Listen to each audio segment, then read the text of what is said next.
So, a couple of weeks ago, I was the best man at my best friend Ethan's wedding.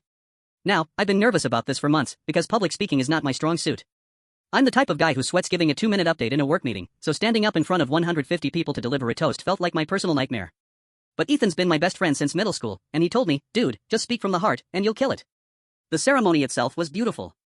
Outdoor venue, string lights, one of those rustic barns that people rent for weddings. Everyone was buzzing with that emotional high. I had my toast written on cards, tucked into my pocket, but my hands were literally shaking as I held them. When it was finally time for speeches, Ethan's dad went first and gave this wholesome, fatherly talk about watching his son grow up. People laughed, people cried, it was exactly what you'd expect. Then the maid of honor gave her speech, sweet, funny, the bride was in tears. I knew I had to follow that up, and my stomach was doing cartwheels. I stood up, clinked my glass, and looked out at the crowd. And here's the thing, the words just disappeared from my head. Completely blank. My cards might as well have been written in another language. Everyone was staring at me. I could feel my face turning red, and my brain screaming, say something, anything. So, I blurted out the first thing that came to mind. I said, well, I guess it's true what they say about weddings, you never really know what's going to happen. Like, I didn't know I'd be sweating through my suit 5 minutes into this toast. People laughed. Actual laughter. That tiny bit of relief gave me the courage to keep going.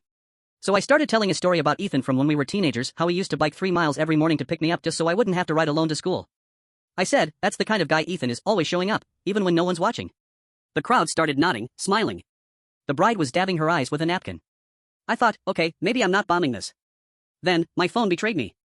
I had forgotten to silence it, and halfway through my speech, Siri suddenly piped up from my pocket with, I'm sorry, I didn't quite catch that. The room erupted. Erupted. Ethan nearly spit out his champagne. The bride was laughing so hard she had tears streaming down her face. I turned as red as a tomato, but I just rolled with it. I said, well, even Siri thinks Ethan is a little hard to understand sometimes. The laughter doubled. Someone actually yelled, best speech ever. At that point, it felt like the pressure was gone. I went off script and told one more story about Ethan and his now wife, Mia, about how he called me in the middle of the night once, completely panicked, because he thought he'd ruined his chances with her by saying something dumb. I told everyone, turns out she thought it was cute, and that's when he realized she was the one. The whole place went ah. Ethan reached over and kissed Mia's hand right there. I wrapped up by raising my glass and saying, to Ethan and Mia, may your love be the one thing Siri never misunderstands.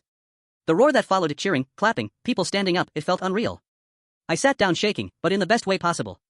Here's the kicker, the wedding videographer clipped the whole speech and put it on TikTok. Within a week, it had 3.5 million views. Complete strangers were commenting stuff like, this is the most wholesome best man speech ever, and protect this friendship at all costs. Now, anytime someone brings up Ethan's wedding, all anyone can talk about is my speech.